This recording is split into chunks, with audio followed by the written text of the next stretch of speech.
जय हिंद साथियों। चर्चा का विषय है आज पुलिस के गलियारों के अंदर, सोशल मीडिया में, मेन स्ट्रीम मीडिया में एक आईपीएस वाई पूरन कुमार जो हरियाणा कैडर के आईपीएस ऑफिसर हैं, उन्होंने सरकारी रिवॉल्वर से अपने फ्लैट के अंदर चंडीगढ़ के अंदर आत्महत्या कर ली। आत्महत्या हमेशा सवालों के अंदर रहती है, परंतु जब एक पुलिस वाला, चाहे वो कांस्टेबल हो, चाहे वो सब इंस्पेक्टर हैं, चाहे वो आईपीएस ऑफिसर हैं, जब भी वो इस तरह के सुसाइड करते हैं तो बहुत सारे सवाल पैदा होते हैं और सवाल पैदा होने भी चाहिए, क्योंकि एक सिपाही, एक थानेदार, एक आईपीएस, एक डीजी, कमिश्नर जब ट्रेनिंग कराई जाती है, शपथ दिलाई जाती है, तो उनको इस तरह की ट्रेंड किया जाता है कि वो बड़ी विषम स्थितियों में भी अपने आप को संभाल कर रख सकें और काम कर सकें। और शपथ में भी यही होता है, संविधान के नाम पर शपथ के कानून व्यवस्था को मेंटेन करने के लिए वो अपने प्राणों की आहुति तक दे देंगे, पर इस तरह के प्राणों की आहुति नहीं जिस तरह से वाई पूरन कुमार ने अपने कर्तव्य से भागकर की है। हालांकि इससे पहले भी पूरे हिंदुस्तान की पुलिस में इस तरह के सुसाइड होते रहे हैं। यूपी में सीडी कैंथ आईजी बरेली थे और के गौतम इंस्पेक्टर ने उनके खिलाफ करप्शन का मुकदमा दर्ज किया। वो इतने टेंशन में आ गए क्योंकि उनके खिलाफ बहुत सारे सबूत थे, उन्होंने सरकारी रिवॉल्वर से सुसाइड कर लिया। दिल्ली के अंदर भी बहुत तरह के तनाव के अंदर पुलिस के इंस्पेक्टर्स, एसीपीज ने सुसाइड किए हैं। तेलगी घोटाले के अंदर गिरफ्तार हुए एक इंस्पेक्टर, उनको लगा कि मेरी जिंदगी खत्म हो जाएगी, उन्होंने सुसाइड कर लिया। उसी तरह पुलिस हेडक्वार्टर से, जो अब पुराना पुलिस हेडक्वार्टर कहलाता है, एक एसीपी ने महकमे की परेशानियों से आकर सुसाइड कर लिया। इसी तरह और भी कई इंस्पेक्टर्स ने इस तरह सुसाइड किए। वो उनकी अपनी एक मानसिक स्थिति होती है, परंतु एक आईपीएस ऑफिसर जिसको करोड़ों लाखों लोग फॉलो करते हैं, यदि वो क्षमता नहीं रखता इस तरह की परेशानियों को झेलने की, तो उसको पुलिस विभाग में आने की जरूरत नहीं है। वो गलत जगह पर लैंड कर गया है। जिसकी पत्नी एक आईएएस ऑफिसर हैं और बड़ी सीनियर पोजीशन है, और खुद भी स्वर्गीय पूरन कुमार आईपीएस थे और एडिशनल डीजी रैंक के अधिकारी थे, छोटे अधिकारी नहीं थे। अब उनका ये कहना कि मुझे हैरेसमेंट किया गया, मुझे परेशान किया गया, बार बार ट्रांसफर किया गया। इसी हरियाणा स्टेट के अंदर एक अशोक खेम का आईएएस ऑफिसर थे, उनको रॉबर्ट बढेरा जो दामाद जी हैं, उनकी जमीन कैंसिलेशन के करने के एवज में 56 ट्रांसफर उनके किए गए। सवाल ईमानदारी का और बेईमानी का है, पर इस मामले में अब चूंकि जांच भी हो रही है, एफआईआर हो चुकी हैं। 13 जो ऑफिसर्स थे उसमें आईएएस भी और आईपीएस में, इन्होंने छोड़ा किसी को नहीं है, चाहे वो रिटायर्ड डीजी रहे हों, चाहे सर्विंग हो, अपनी इवन कुलीग जो एसपी तक को नहीं छोड़ा, उन तक के नाम आईएएस ऑफिसर के, वो लिंक थे या नहीं थे, इनके ट्रांसफर थे, वो एक अलग मसला है। परंतु जिस तरह से उन्होंने 8 पेज का एक सुसाइड नोट अपने कोठी के बेसमेंट में लिखा, उसमें बहुत सारे कारण गिनाए गए। उनकी पत्नी ने आकर एक चंडीगढ़ के थाने के अंदर एक कंप्लेंट दी कि इसमें एफआईआर दर्ज की जाए। उसमें एससी एसटी एक्ट का प्रोविजन भी मेंशन किया गया था। सुसाइड तो ये तय है कि उन्होंने अपने रिवॉल्वर से सुसाइड किया था, तो मर्डर तो है नहीं। अब सवाल आता है एससी एसटी एक्ट का। बार बार इस चीज को देखा जा रहा है, बल्कि 90% यदि तमाम कंप्लेंट्स हिंदुस्तान में, मैं हरियाणा की बात नहीं कर रहा हूं, दिल्ली की, जहां भी एससी और जनरल वर्ग के बीच में कभी कोई विवाद पैदा हुआ है, तो सबसे पहला एलिगेशन यही होता है कि चूंकि मैं इस वर्ग से आता था इसलिए मुझे हरेसमेंट किया जा रहा है, इसलिए मेरा ट्रांसफर किया जा रहा है, इसलिए मेरे से पैसे मांगे जा रहे हैं। पर इसके पीछे एक और भी पेंच फंसा हुआ है, जो पूरन कुमार की डेथ के पीछे। रोहतक के अंदर एक शराब के व्यापारी, जिन्होंने तमाम सोशल मीडिया पर अपनी बातें रखी हैं और इस बारे में कंप्लेंट भी दी है, एक हेड कांस्टेबल सुशील कुमार जो पूरन कुमार के साथ में पिछले 5 साल से कनेक्टेड था, उसकी तमाम जो चीज़ें थी वो रेगुलेट करता था या मैनेज करता था, उसका घर, उसकी ड्यूटी, उसकी गाड़ी, उसकी तमाम चीज़ें जो एक ऑर्डरली की ड्यूटी होती हैं। क्या वो इतना प्रभावशाली हो गया कि वो अपने एडीजी के खिलाफ या एक आईपीएस के कहने पर या उसके लिए 2.5 लाख रुपए महीने की डिमांड करे, वो भी एक शराब व्यापारी से, कि उसको शराब बेचने की रोहतक रेंज के अंदर एक तरह से उसका पूरा उसको आधार दे दिया जाए या उसके ऊपर पूरा हाथ रख दिया जाए। अब जो शराब व्यापारी हैं वो खुलकर बोल रहे हैं, मुकदमा भी दर्ज हो गया, उसमें सुशील कुमार गिरफ्तार भी हैं, आज जेल में भी हैं। अब सवाल यही था कि उनके ऊपर तलवार लटक रही थी अरेस्ट की, कि क्या हरियाणा पुलिस उनको इस भ्रष्टाचार के केस में अरेस्ट करेगी या नहीं करेगी। तो वो क्षमता नहीं थी, उनके अंदर गुर्दा नहीं था कि वो सुप्रीम कोर्ट जाते, तमाम कोर्टों में जाते। और आज तो उनकी ही जाति के सबसे बड़े सम्मानित चीफ जस्टिस ऑफ इंडिया, जिन पर अभी भी जूता फेंकने का प्रकरण आया था, उसमें भी यही बात उठी थी कि चूंकि वो एक दलित जाति से हैं इसलिए जूता फेंका गया। जब सारी बात प्रकाश में आई तो पता लगा जूता फेंकने वाला भी दलित जाति थी, तो मामला बैलेंस्ड हो गया, वो मामला खत्म, रफा दफा कर दिया गया। तो ऐसी क्या जरूरत थी पूरन कुमार को कि इतना एक्सट्रीम स्टेप पर चले जाएं, और वो भी एक आईपीएस ऑफिसर। तो ये बड़ा ताज्जुब करने वाला सवाल है। अब इंक्वायरी हो रही है, जांच हो रही है, बल्कि मैं तो सरकार से ये रिक्वेस्ट करूंगा कि इसकी निष्पक्ष जांच की जाए। यदि उनकी बात में थोड़ी बहुत भी सत्यता है तो जिम्मेदार अधिकारियों के खिलाफ भी उतनी ही तगड़ी कार्रवाई की जाए, चाहे वो रिटायर्ड अधिकारी भी क्यों ना हो। क्योंकि अब ये एक तरह से ट्रेंड बन चुका है और सुप्रीम कोर्ट ने बार बार इस चीज पर स्टे दिया, बड़े सारे महत्वपूर्ण निर्णय लिए, खासतौर से यूपी के परिप्रेक्ष्य में।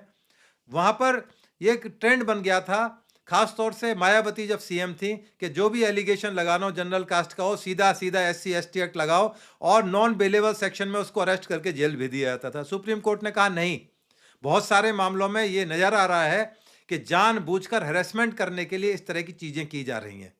तो सुप्रीम कोर्ट ने एक रूलिंग दी जो पूरे हिंदुस्तान में लागू हुई, परंतु राजनीतियों को कोई मंजूर नहीं था। वो चाहते थे कि उनको जो वोट बैंक है वो खिसक ना जाए। तो उस वोट बैंक को खिसकने के लिए उन्होंने उसमें कानून में फिर एक संशोधन कर दिया और पुरानी स्थिति को रेस्टोर कर दिया कि उसको तुरंत अरेस्ट किया जाए। अब जो 13 अधिकारी हैं जिनके खिलाफ FIR हो रही है, अब उनके ऊपर भी वही तलवार लटक गई है। बल्कि मैं रिक्वेस्ट करूंगा, जांच के लिए CBI से जांच कराई जाए, और उसमें जो, चूंकि इसमें ACP या DSP से नीचे रैंक का अधिकारी जांच नहीं कर सकता, इसलिए मेरी रिक्वेस्ट है कि उसकी जांच भी किसी दलित अधिकारी को दी जाए जिससे निष्पक्षता से जांच हो सके। क्योंकि इसका ट्रायल भी डेजिग्नेटेड कोर्ट में होता है और मोस्टली दलित समाज से आए लोगों को ही उस पद पर बैठाया जाता है, जिससे कि ट्रायल भी निष्पक्ष हो सके। अब तमाम चीजें प्रकरण में आ गई हैं और ये पहला मामला नहीं है कि IPS पर या IAS के ऊपर दाग ना लगे हों। अभी अभी पूना में जो एक IAS महिला थी वो भागी हुई हैं, उनके माता पिता सारा घर भागा हुआ है, कहने को वो IAS थी, पर जिस तरह से उनका प्रकरण पूरे हिंदुस्तान ने देखा तो ये जरूर लगा कि कहीं ना कहीं सब जगह एकदम से क्लीन नहीं है, जिनसे अपेक्षा की जाती है जो शीर्षस्थ स्थान बैठे हैं। अब आप देखिए, पत्नी IAS, खुद IPS, कितनी बड़ी कोठी में रह रहे हैं जो आप सोशल मीडिया में दिखा रहे हैं, उसके बेसमेंट में उसको बिल्कुल साउंड प्रूफ कर दिया गया था। आम घर तो ऐसे होते ही नहीं है, आपको सरकारी गाड़ी दी गई है। अब आप उम्मीद रखो कि जैसे वो IAS ऑफिसर उम्मीद कर रही थी कि मुझे पहले दिन ही लाल बत्ती की गाड़ी और सिक्योरिटी के लिए कांस्टेबल और मेरे ऑफिस इस तरह के AC होने चाहिए। तो ये चीजें दिखाती हैं कि आप अपने पद से विमुख होकर, आपने कुर्सी तो हासिल कर ली परंतु आप उस स्टेज पर नहीं पहुंच पाए। अब आप एक दूसरे वर्ग में जा चुके हैं, आप एलाइट वर्ग में आ चुके हैं। ग्राउंड पर रियलिटी यह है कि पुलिस विभाग के अंदर कांस्टेबल टू ACP रैंक की है जो जमीन पर काम करता है और जमीन की हकीकत का उनको पता है, क्योंकि कोर्ट में उनको जाना होता है, इन्वेस्टिगेशन करनी होती है, ट्रायल करना होता है। किसी IPS ने इस हिंदुस्तान में आज तक तहरीर या मुकदमा दर्ज नहीं कराया, किसी आईपीएस ने किसी केस की, चाहे कितना इंदिरा गांधी से रिलेटेड मर्डर केस रहा हो, उसकी आज तक इन्वेस्टिगेशन हिंदुस्तान में नहीं हुई है। यदि किसी ने देखी हो, किसी आईपीएस ने पूरी इन्वेस्टिगेशन करी हो अपने हाथ से, वो अपने थानेदार से, एसएचओ से करा लेना, वो एक साइन कर देना, चिड़िया बैठा देना, अलग बात है। और फिर उस केस का ट्रायल करा हो, अपीयर हुआ हो, एविडेंस दी हो, और फिर उस केस को कन्विक्ट करा दिया हो, मेरी नॉलेज में एक भी केस नहीं है। तो पुलिस विभाग के अंदर माना जाता है कि ये पद जो है केवल मलाई खाने के लिए होते हैं, ये प्रताड़ना झेलने के नहीं होते। तो एक आईपीएस ऑफिसर ये कहे कि मुझे केवल ये हरेसमेंट हुआ कि मुझे उठाकर ट्रेनिंग कॉलेज में डाल दिया गया, तो उसको फेस करने की ये हिम्मत होनी चाहिए थी, यदि वो सही मायने में एक ऑफिसर थे, यदि उनके अंदर ऑफिसर्स के गट्स थे। मुंबई के कमिश्नर थे, वो जेल गए तेल की घोटाले के अंदर, काफी लंबे टाइम तक पूना जेल के अंदर रहे, परंतु सुप्रीम कोर्ट ने उनको क्लीन चिट दी। तो केवल यह कह देना कि एफआईआर हो गई है और अब उनका कैरियर खत्म हो गया, ऐसा नहीं है। हिंदुस्तान की पुलिस में ऐसे ऐसे लोग हैं जो कस्टडी डेथ भुगत कर आए हैं, करप्शन के केसेस से निकल कर आए हैं, मर्डर केसेस, रेप केसेस निकल कर आए हैं, बदस्ता नौकरी करी है। तो इसमें कोई हरासमेंट का एंगल नहीं था, ना कोई ऐसी अपेरेंटली कोई चीज नहीं आ रही फिलहाल तक। तो ये जो छोटी छोटी चीज़ें उनकी शिकायत थी नौकरी के दौरान, कि गाड़ी नहीं दी मुझे, मेरे स्टैंडर्ड के हिसाब से मुझे ऑर्डरली नहीं दिए गए, मुझे वो फैसिलिटी नहीं दी गई, मुझे परेशान किया गया, हरेसमेंट किया गया, जाति के आधार पर भेदभाव किया गया, और तो ये तमाम जो चीज़ें हैं ये एक इन्वेस्टिगेशन का पार्ट होंगी। पर कोई भी अभी तक अकाट्य सबूत ऐसा सामने किसी भी सोर्स से नहीं आया है जो साबित करता हो कि किसी भी ऑफिसर जिनके नाम इस एफआईआर में डायरेक्ट किसी की इन्वॉल्वमेंट हो। अब किसी को ट्रांसफर कर देना चूंकि वो एससी एसटी कैटेगरी से बिलोंग करते हैं, ये कोई ऑफेंस नहीं है, ये डिसिप्लिनरी एक एक्शन है, ये एडमिनिस्ट्रेटिव एक प्रशासनिक निर्णय है जो सरकारें बार बार लेती हैं और लेती रहेंगी, और तमाम सरकारें लेती रही। मैंने अशोक खेमका का नाम इसलिए लिया क्योंकि उस टाइम कांग्रेस की सरकार थी, 56 ट्रांसफर हुए अशोक खेमका के। तो इस तरह पे इस चीज़ों को आधार बनाकर केवल राजनीतिक और भ्रष्टाचार से जुड़े हुए मामलों को लेकर तमाम चीज़ें होती हैं। इसलिए पुलिस में कहा जाता है कि भाई मेंटल हेल्थ रखना भी अपनी दुरुस्त रखना जरूरी है। बहुत से पुलिस ऑफिसर इतने डिस्कंट्रोल्ड हो जाते हैं, वो नीचे वालों को पनिशमेंट देने लगेंगे, परेशान करने लगेंगे, हैरेसमेंट करने लगेंगे। तो ये तमाम चीज़ें जब प्रकाश में आती हैं तो पता लगती हैं। तो ये जो मामला पूरन कुमार का है, चूंकि इन्वेस्टिगेशन भी शुरू हो चुकी है, शराब व्यापारी का जो मुकदमा है उस पर भी पुलिस पूरी इन्वेस्टिगेशन करेगी, उसकी तह तक जाएगी। तो इतना आसान नहीं है उनकी मृत्यु के बाद भी उससे पाक साफ निकल जाना कि उनको हरेसमेंट की वजह से उन्होंने सुसाइड किया। इसका कोई जो मेंशरिया है उसका कोई सबूत नहीं है, केवल कह देना और लिख देना ही काफ़ी नहीं है। उसको अदालत में बियॉन्ड प्रूफ साबित करने के लिए बहुत सारे सबूतों की ज़रूरत होती है। और अभी तो इन्वेस्टिगेशन की शुरुआत है, तमाम सीसीटीवी खंगाले जाएंगे, सुशील कुमार के और पूरन कुमार के बैंक डिटेल्स खंगाले जाएंगे, उनकी जो व्हाट्सएप चैट पढ़ी जाएंगी, और कहाँ कहाँ से कोई पैसा का लेन देन था या किस तरह से सुशील कुमार उनको मदद करते थे, वो तमाम चीज़ें आएंगी। और ये पहली बार नहीं है, इस तरह के जो एड्स पीए या इस तरह के जो चीज़ें होती हैं ये पहले से भी पुलिस विभाग में होती रही हैं। दिल्ली में एक बहुत सीनियर आईपीएस ऑफिसर है, मैं उनका नाम नहीं ले सकता क्योंकि मेरे भी बॉस रहे थे वो, उनका पीए 2 लाख रुपए रिश्वत मांगता हुआ उन्हीं के ऑफिस में धरा गया। क्या किसी पीए की दिल्ली शहर में हिम्मत है कि 2 लाख रुपए अपने लिए मांग ले, वो भी एक बड़े बिल्डर से? वो शुक्र था कि वो बड़े अधिकारी थे, आईपीएस थे, अंडर ट्रांसफर थे, दूसरे स्टेट में जा रहे थे। सरकार ने सोचा चलो क्यों पंगा लिया जाए, इनको निजात दे दी जाए, वो चली गई। हालांकि पीए साहब बहुत लंबे समय तक उसके अंदर जेल में रहे, बहुत परेशानियों का सामना भुगतना पड़ा। तो ये जो मलाई वाली जो पोस्टिंग है, कई बार कई लोगों को बहुत ज़्यादा अपेक्षाएं होती हैं, वो अग्निपथ पर नहीं चलना चाहते, वो केवल और चीज़ों पर चलना चाहते हैं जो अपनी मुफीद होती हैं। अपनी लाइफ को कैसे ज़्यादा से ज़्यादा एंजॉय करा जाए, ज़्यादा से ज़्यादा फटीक कैसे ली जाए, किस बहाने से फटीक ली जाए, ये पुलिस के ऐसे अनसुलझे फैक्ट्स हैं जो नॉर्मली कोई आईपीएस या कोई जल्दी से बताता नहीं है। चूंकि मैं तो रिटायर्ड हूँ, अब कंडक्ट रूल से भी बाहर हूँ, तो मैं अपनी बात खुलकर रख सकता हूँ। क्योंकि ये जो प्लम पोस्टिंग जिनको बोलते हैं, चाहे वो आईएएस ऑफिसर हैं, वो भी दूध का धुला हुआ वर्ग नहीं है। उसके अंदर ऐसी ऐसी चीजें प्रकाश के अंदर जाती हैं, यदि पब्लिक के अंदर डोमेन में आ जाए तो हड़कम मच जाएगा। इसने तमाम तरह की चीजें, और हाँ, मैं इस बात से भी इनकार नहीं करता हूं कि एससी एसटी वर्ग का बहुत जगह पर ताड़ना होती है, और वो यदि ऐसी होती है तो जो भी उस तरह का करने का अधिकारी है, चाहे वो राजनीतिक है, चाहे वो कितना बड़ा ऑफिसर है, उससे एस्केप गोट नहीं होना चाहिए। यदि वाकई में पूरन कुमार को हरेसमेंट केवल ट्रांसफर, पोस्टिंग और इस तरह की चीजें जो बताई हैं, उन्होंने बहुत सीनियर ऑफिसर्स के नाम लिए हैं। मनोज यादव जो कमिश्नर थे, उससे पहले कमिश्नर, उन्होंने किसी को छोड़ा नहीं। हालांकि वो अपनी कंप्लेंट्स को लेकर माइनॉरिटी कमीशन, तमाम हाईएस्ट पोस्ट तक जीते हुए जब वो जिंदा थे, उन्होंने तमाम कोशिशें करी। अब चूंकि इसमें दोबारा से एससी एसटी आयोग ने भी एक कॉग्निजेंस लिया है, 7 दिन के अंदर रिपोर्ट मांगी है, रिपोर्ट आएगी, वो भी इसको एग्जामिन करेंगे। क्या ये जातिगत मामला था या इसके पीछे और कोई बहुत सारे मामले थे? क्योंकि आज डिजिटल एविडेंस का टाइम है। जब इन्वेस्टिगेशन होगी तो तमाम डिजिटल एविडेंस इकट्ठे किए जाएंगे।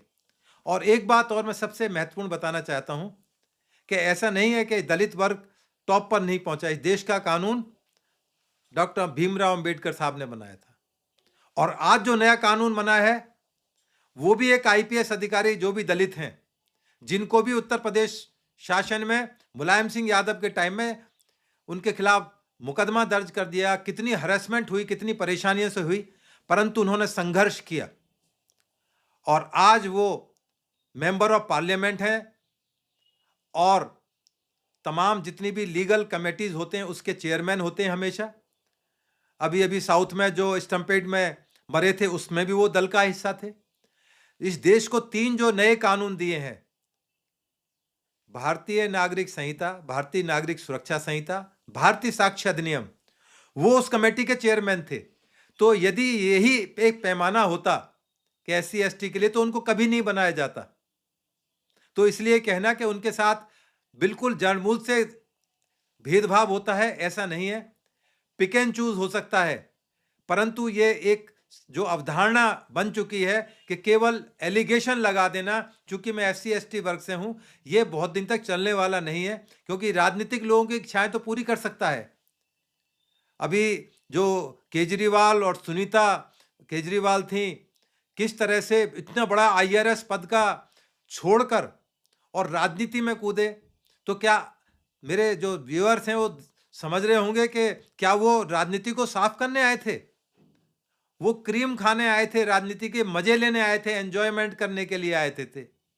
वो कहते थे हम आम घर के अंदर रहेंगे। आज वो कोठी के लिए लड़ाई लड़ रहे हैं, सुप्रीम कोर्ट तक जा रहे हैं, हाई कोर्ट तक, कि मुझे बड़ी कोठी दी जाए, मेरे स्टेटस के हिसाब से कोठी दी जाए। जो दिखता है वो ऐसा होता नहीं है, पर्दे के पीछे बहुत सारी चीजें होती हैं। तो ये तो वक्त ही बताएगा, परंतु जो सीनियर्स ऑफिसर्स का इसके बारे में क्या रुख होता है, हरियाणा गवर्नमेंट के किस तरह से इन्वेस्टिगेशंस होती है, क्या उनका कंडक्ट पूरन कुमार के प्रति कुछ भेदभावपूर्ण था, ये तो इन्वेस्टिगेशन में पता लगेगा। और जब तमाम एविडेंस इसके अंदर इकट्ठे किए जाएंगे ड्यूरिंग इन्वेस्टिगेशन, एफआईआर है, एफआईआर का निस्तारण केवल अदालत के अंदर होना है, और अदालत का प्रेरोगेटिव है, जब तक अदालत सेटिस्फाइड ना हो तब तक उस केस को रीट्रायल कर सकती है, रीइन्वेस्टिगेट करा सकती है। तो हम सभी को इंतजार करना चाहिए किसी कंक्लूजन पर पहुंचे बिना, क्योंकि बहुत ही सेंसिटिव और डेलिकेट मामला है। एक पुलिस ऑफिसर की डेथ से जुड़ा हुआ मामला है, एक आम डेथ भी होती है, उसको भी बड़े डिबेट में रखा जाता है। और ये तो एक आईपीएस ऑफिसर और बहुत शीर्षस्थ अधिकारी पर एक एलिगेशंस हैं कि उन्होंने, चूंकि हरेसमेंट हुआ, राजनीतिक कारणों से हुआ, व्यक्तिगत कारणों से हुआ, उनकी जाति को लेकर हुआ, और तो ये एक बहुत बड़ा सवाल है। हम सभी को धैर्य से देखना चाहिए, वाच जरूर करना चाहिए, क्योंकि हमारे आपके पास में इस तरह के सैकड़ों एग्जाम्पल भरे पड़े हैं पूरे हिंदुस्तान की पुलिस में, जहां इस तरह की चीजें टाइम एंड अगेन बार बार प्रकाश में आती हैं।